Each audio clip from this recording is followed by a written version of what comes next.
Eu quero inicialmente agradecer à Universidade,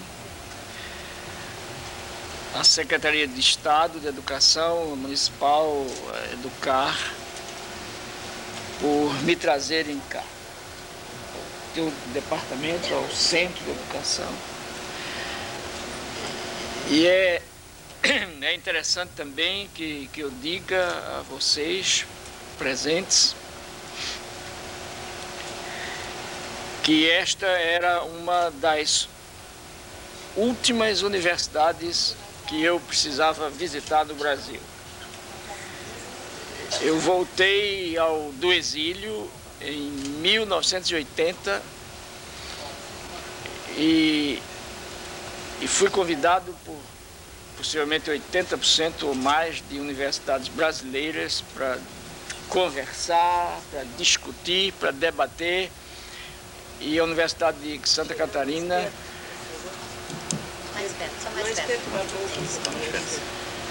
não me tinha dado ainda esta alegria. Então é a primeira vez que eu venho aqui e é um pouco até emocionado que eu registro isso. É meio, talvez, pouco humilde. No momento em que eu digo, essa é a primeira vez que esta universidade me chama desde 1980, é porque eu acho que eu devia ter sido chamado antes.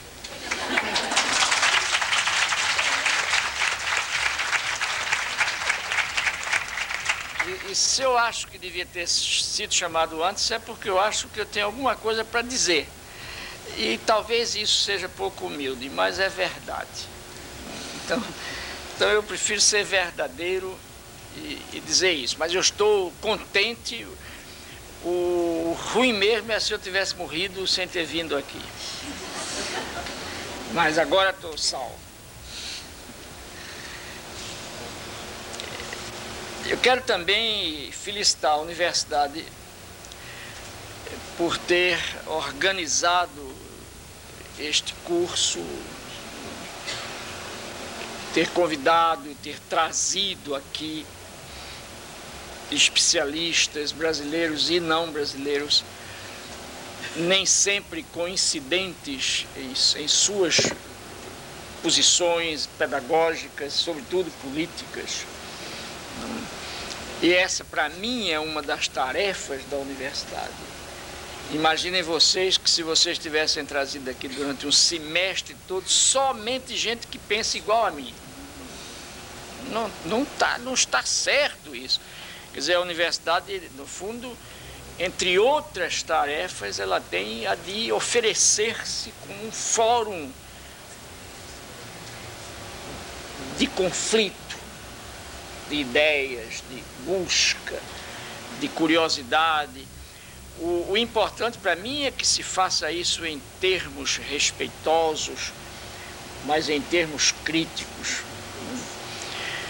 E eu me lembro, por exemplo, em julho do ano passado, eu dei um seminário na Universidade de Oregon, nos Estados Unidos, e o encerramento do seminário foi uma manhã inteira de debate entre mim e um professor norte-americano muito importante, que discorda de mim do começo ao fim, não? E que me critica muito. E nós passamos 2 horas discutindo na mesa diante de um grupo de estudantes. E 1 hora depois os estudantes passaram fazendo pergunta a ele e a mim. E depois fomos almoçar juntos. E eu disse a ele, olha, eu acho que isso foi uma experiência excelente, mas a questão fundamental é que nem eu tenho raiva de ti, nem tu tens raiva de mim. Essa é que a gente discorda, mas não tem raiva um do outro.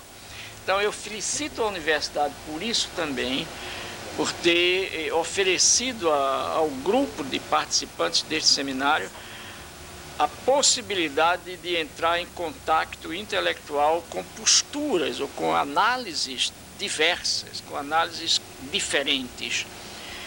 Diga. Está reclamando lá embaixo que não está ouvindo. Pois é, o que é que eu faço? Vai ter que botar Bem próximo um pouco. Então eu Talvez corro o colocar na risco mão. de engolir isso. Talvez colocar na mão. Eles querem que é quase como se fosse comer um microfone. Isso é. Vamos ver se melhora. Bem, me foi pedido hoje para falar um pouco a vocês sobre o que se chamou no Brasil e se chama, não muito a meu gosto, de método Paulo Freire, e ao falar disso, colocar um pouco, alguns pelo menos, dos fundamentos disso. Eu vou fazer um pouco, como a gente tem do ponto de vista do esquema de trabalho, eu devo estar aqui com vocês até 6 horas. Tudo indica, porém, que antes eu me despeço. Porque essa é uma coisa que eu aprendi também na minha vida pública, foi experimentar a liberdade de terminar qualquer reunião quando eu acho que não posso mais. E não tem nenhuma vergonha de dizer até logo, muito obrigado, meu abraço, por favor, me deixem passar em paz. Eu faço isso sem nenhuma arrogância, mas faço para sobreviver. Mas vamos ver, eu acho que não tenho condição de ir até 6 porque eu tenho que chegar no aeroporto cedo, eu fico preocupado quando viajo e que vou perder o avião, essa coisa. Eu vou contar um pouco a história disso, um pouco. E ao contar a história disso, que é uma história de que muitos de vocês não têm ainda. Ah, isso é aspirina, ótimo. Eu estava precisando. Desculpem.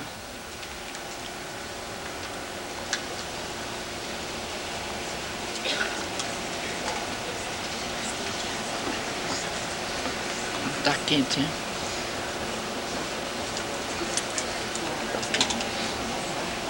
E ao contar um pouco a história, eu vou também colocando um pouco a certos aspectos fundamentais. Nos anos 40, eu comecei a ter umas experiências no Recife, em Pernambuco, que me foram muito importantes do ponto de vista da minha reflexão pedagógica, que cada vez mais, então, necessariamente se alongou, ou minhas reflexões se alongaram em reflexões políticas também. Eu passei um tempo trabalhando num organismo que foi criado pelos industriais do país, pela chamada classe produtora, como se as outras não fossem, e que se chamou de SESI, se chama SESI. Eu acho que o SESI representa assim um momento lúcido da consciência de classe dominante no Brasil. Um momento de lucidez da classe dominante. Não cabe aqui agora analisar por que isso, porque a palestra é outra. Mas o fato é que muito moço, muito jovem, eu fui convidado para trabalhar lá, nesse organismo recém-fundando-se, e fui chamado para trabalhar exatamente por causa das minhas já preocupações no campo da educação, no setor que veio a se chamar depois Divisão, o Departamento de Educação e Cultura do SESI. E aí, então, eu tive uma oportunidade enorme de me experimentar e de experimentar certas ideias, certos sonhos que eu ia tendo e desenvolvendo no campo da educação infantil e no campo da educação de adultos. Claro que no momento eu estou vendo se termina um livro em que eu tenho um capítulo em que eu falo disso, dessa experiência. Não cabe também aqui apenas cabe fazer a referência. E a referência maior é exatamente a de que alguns anos lidando com crianças em áreas proletárias, não? E com crianças, com professoras dessas crianças e com as famílias dessas crianças. E esses alguns anos de experiência me trouxeram um contingente de saber que eu precisaria realmente aprofundar e fundamentar melhor teoricamente, que é o que eu fiz concomitantemente e em seguida a experiência que eu tive no organismo. Mas foi sobretudo, por exemplo, no esforço que eu tentei de procurar compreender como a criança vivia em casa e no bairro proletário, para poder compreender melhor como a criança se experimentava na classe, na escola do SESI. O esforço que eu fiz de compreender isso, essa relação, que no fundo é a relação escola-família, para que pudesse, inclusive, reorientar a relação entre escola e família, e, portanto, também a relação entre professora e aluno. Foi esse capítulo que me levaria necessariamente a uma larga experiência em diferentes maneiras de aproximar os pais da escola e a escola dos pais, desenvolvendo técnicas para as reuniões de pais e professores, por exemplo. Eu me lembro que eu consegui alcançar 95% de frequência em reuniões de pais e professores. Isso é uma estatística quase inexistente, uma coisa fantástica. E também não cabe aqui discutir esse capítulo, mas cabe dizer que esta dimensão da minha experiência de trabalhador, de educador no SESI, me preparou enormemente para anos depois estourar com toda uma compreensão na época chamada de educação de adultos, porque o conceito de educação popular é bem recente, é bem mais recente, vem pós-golpe, enquanto que a educação de adultos pega a tua juventude, a tua quase adolescência, né, e a minha maturidade. Né. Então foi esse capítulo do meu trabalho no SESI que mais proporcionou a mim o desafio e também respostas para encontrar essa coisa de que eu vou falar aqui, que se chama de método Paulo Freire. Isso, para vocês terem uma ideia com relação a esses achados que a gente faz como educador, como outra coisa qualquer, não são feitos da noite para o dia. Quer dizer, eu levei aproximadamente 15 a 20 anos estudando, pesquisando, anotando, sem dizer nada a ninguém, sem publicar, sem fazer sequer artigo, para um dia chegar a isso. Quer dizer, que a coisa não foi assim no ano 61, ano 62. Não, isso daí é a cronologia mais normal da folhinha da parede. Mas, de fato, eu levei, foi um largo tempo aprendendo a conversar, aprendendo a discutir.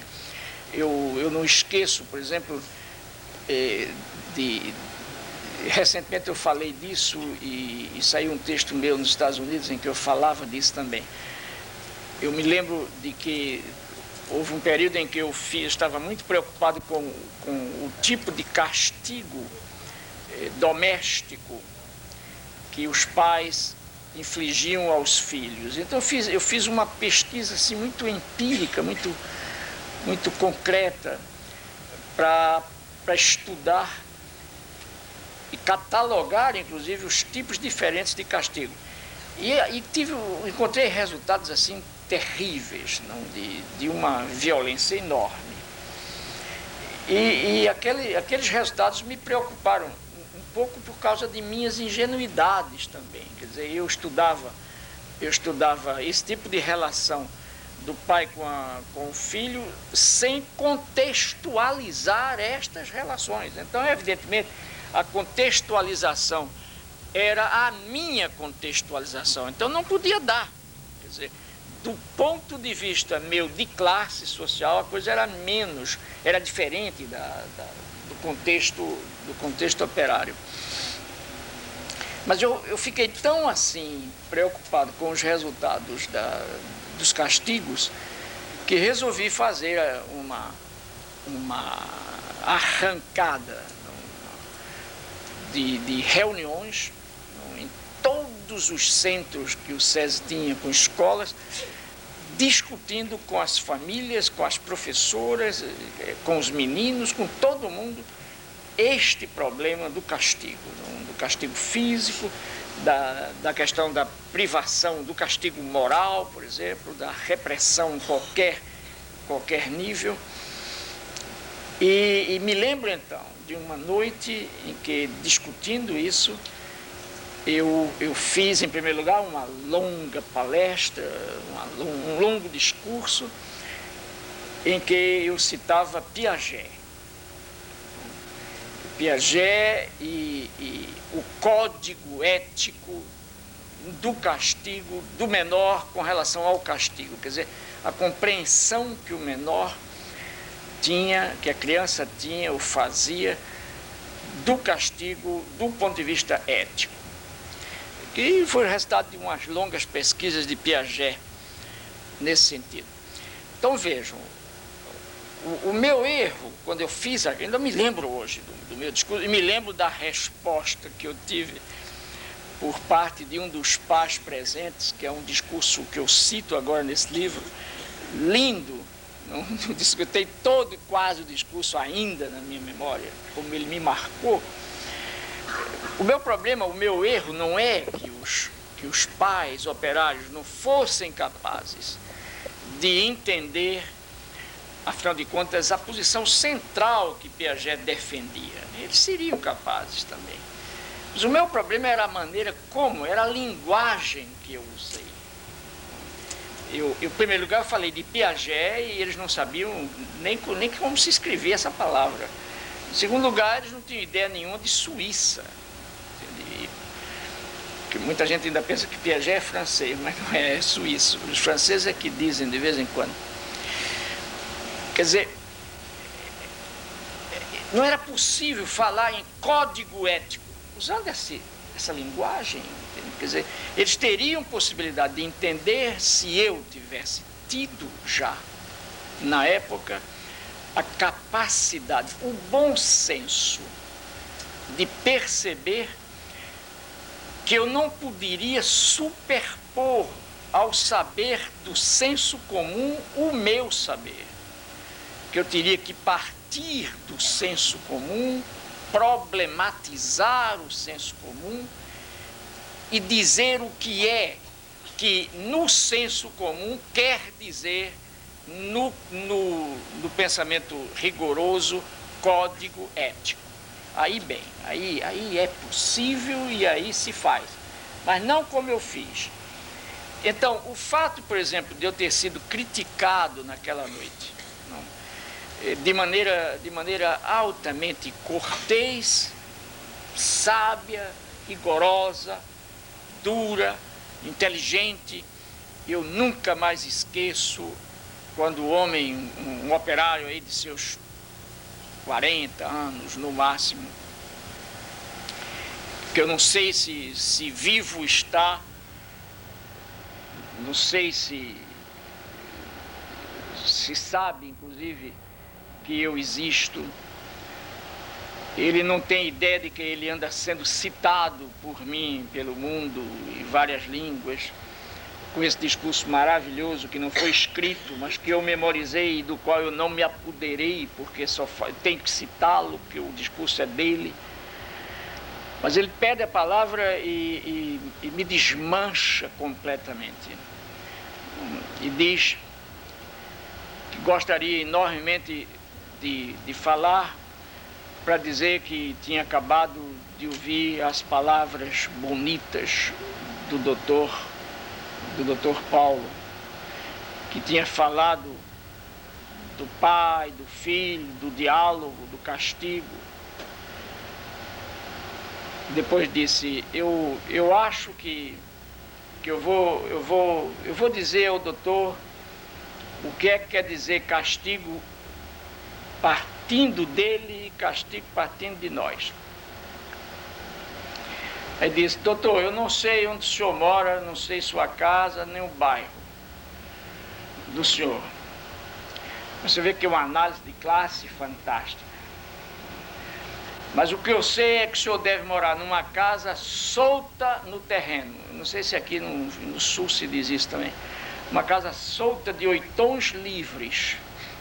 É uma casa que não está pregada em nenhuma outra. Está lá ela sozinha aqui, eu tenho outra sozinha lá. Já.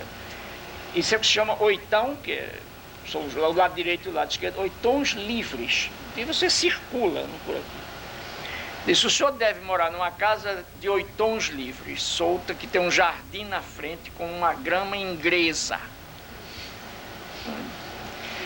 A casa deve ter... Aí parou assim e disse... Ele tinha um humor fantástico, não era nem ironia, era humor. Parou e disse, quantos filhos o senhor tem? Disse, 3 meninas. Eu já estava começando a ficar assim, afundado. O senhor tem 3 meninas e 2 meninos. Ele disse, então, muito bem. Então, o senhor tem também, o senhor não é lá muito rico, de maneira que... Então, a sua casa tem 8 tons livres, agora o senhor deve ter um quarto, pelo menos, um quarto grande, que tem as 3 meninas. Um quarto grande também, que tem os 2 meninos. Agora, como o senhor é doutor, deve ter um quarto só para os livros. Agora, o senhor tem um para o senhor e sua mulher, deve ter um bom banheiro com água morna e deve ter todos esses instrumentinhos da linha Arno. Eu até não devia nem dizer isso para não fazer propaganda da Arno gratuita. Batedor de bolo, não sei o que, liquidificador, que estava começando a ter. O senhor deve ter um quarto para empregada, uma cozinha. Seus meninos vão para a escola de manhãzinha, tudo comidinho direitinho, vestidinho, cheiroso. De noite, quando o senhor volta do trabalho, eles estão de banho tomado, a ceinha já tomou também. Depois toma a benção do pai, o pai dá a benção dos filhos, eles vão dormir em paz. E o senhor fica conversando com sua mulher. Pode vir uns amigos do senhor, o senhor conversa. Depois o senhor dorme bem, no dia seguinte trabalha novamente. E é tudo, se a sua vida é assim. Agora a nossa, não, doutor, nós moramos numa casa que tem um quarto só para tudo. É cozinha, é banheiro, é tudo. É o lugar de dormir, tudo misturado. Às 4 horas da manhã, o dono da fábrica manda acordar nós e a cidade toda com os apitos. E é mesmo. Os industriais apitam e acordam a cidade. Tudo é o empregado deles. Então nós temos que sair às 4 e pouco da manhã com a marmita, com uma maluquice dentro, uma bobagem para comer na hora do almoço, e a gente volta exausto de noite. Então os meninos não comeram bem durante o dia, está tudo danado, com o diabo no couro, infestado, danado, fazendo barulho, irritado, e a gente precisa de dormir, porque às 4 horas da manhã acorda de novo. Então, doutor, a gente bate nos filhos da gente, não é porque não queira dialogar, é porque não pode. E não é porque não ame, não, é porque não pode. E vocês veem esse exemplo que é um dos momentos de minha formação. Eu considero esse operário, que fez esse discurso há mais de 30 anos atrás, como um dos meus mestres. Não foi, em certo sentido, ele foi mais mestre meu do que Marx. Em certo sentido. E eu me lembro de que quando eu saí para casa,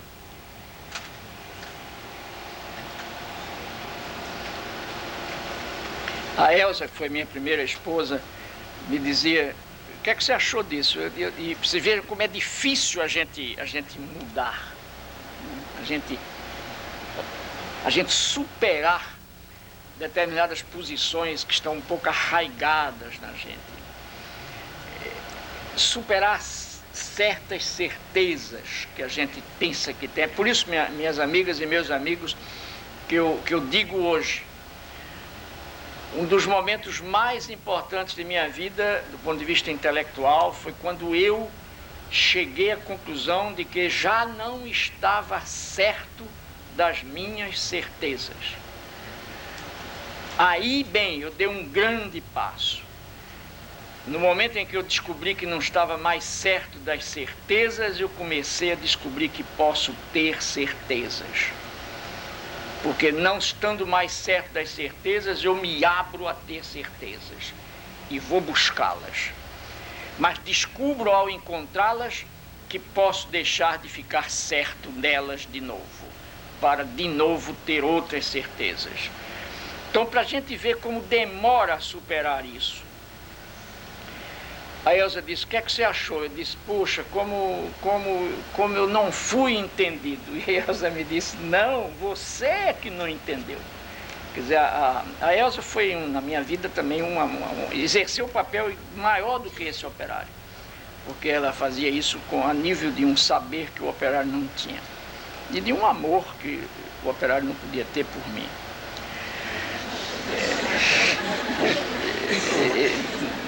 Inclusive em todos os sentidos.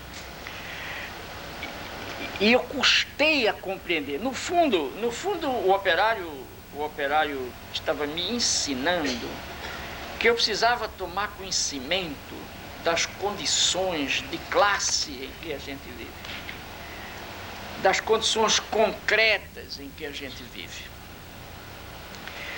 Mas aquela noite também foi uma noite que me marcou. E como aquela, eu tive outras tantas. Eu tive várias noites e tardes também. Tive um outro caso mais contundente ainda, que eu só conto porque eu aprendi bem mais cedo do que o fato que se deu comigo com esse operário, é que eu aprendi a rir de mim, a achar graça em mim, de maneira que então, quando o sujeito acha graça nas suas debilidades, ele está capaz de ir à frente dele. Não, eu tenho humor.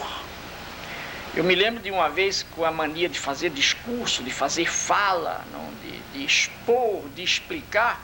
Eu um dia estava fazendo uma conferência em Pernambuco, numa zona praieira, muito quente, um calor bonito, uma beleza, e eu falando, daí a pouco na sala houve-se um barulho surdo, era uma zona pescadora. Um dos pescadores caiu da cadeira dormindo, você imagina, e fez um barulho, bum! E eu não fui capaz de perceber que eu estava fazendo um discurso acrítico, que não tinha força de fazê-lo despertar. No fundo, eu estava fazendo um discurso que era uma cantiga de ninar, entende? Não tinha nada a ver com a realidade dura do pescador. Então, esse é outro fato interessante. Cheguei em casa e disse para ela, às vezes não me acompanhou naquela tarde, disse: Paulo, como é que foi de minha filha hoje? Falei e um cara caiu dormindo. E ela riu e disse: então tem alguma coisa errada na tua fala. Não é só o clima. Eu disse: olha, Elza, eu estou começando a pensar que é a fala mesma que está errada. Quer dizer, é o método de fazer isso. Não dá, esse negócio tem que mudar, tem que acabar. Essas coisas me trouxeram, então, mais adiante, a analisar o que é a codificação, o que é a descodificação, o que é o diálogo, não no sentido do puro o que é que há de novo, quer dizer, o diálogo numa compreensão de teoria do conhecimento, o papel do diálogo do ponto de vista gnosiológico, entende? Quer dizer, isso tudo, olha, não apareceu na minha cabeça por causa de livros que eu li, nem tampouco apareceu por decreto, por adivinhação, não foi não foi presente que me deram. Essas coisas vieram da reflexão minha sobre a minha prática, sobre os meus erros, sobre as minhas ingenuidades, sobre os meus acertos. Quer dizer, foi pensando isso tudo que eu pude compreender essa relação fantástica que há entre prática e teoria, para poder avançar teoricamente, sem o que eu também não avançaria praticamente. Então, essa queda do pescador tem uma importância enorme, talvez até que eu exagere um pouco a queda do pescador, talvez ele caísse mesmo que eu estivesse dialogando, mas possivelmente cairia mais mesmo, era com o meu discurso, não, que foi um baque estrondoso. Não? E eu pensava então em tudo isso e não tinha medo de colocar isso nas reuniões que eu fazia, para poder encontrar saídas. Durante então X tempo eu fui acumulando a experiência e a observação em torno de como funcionava a educação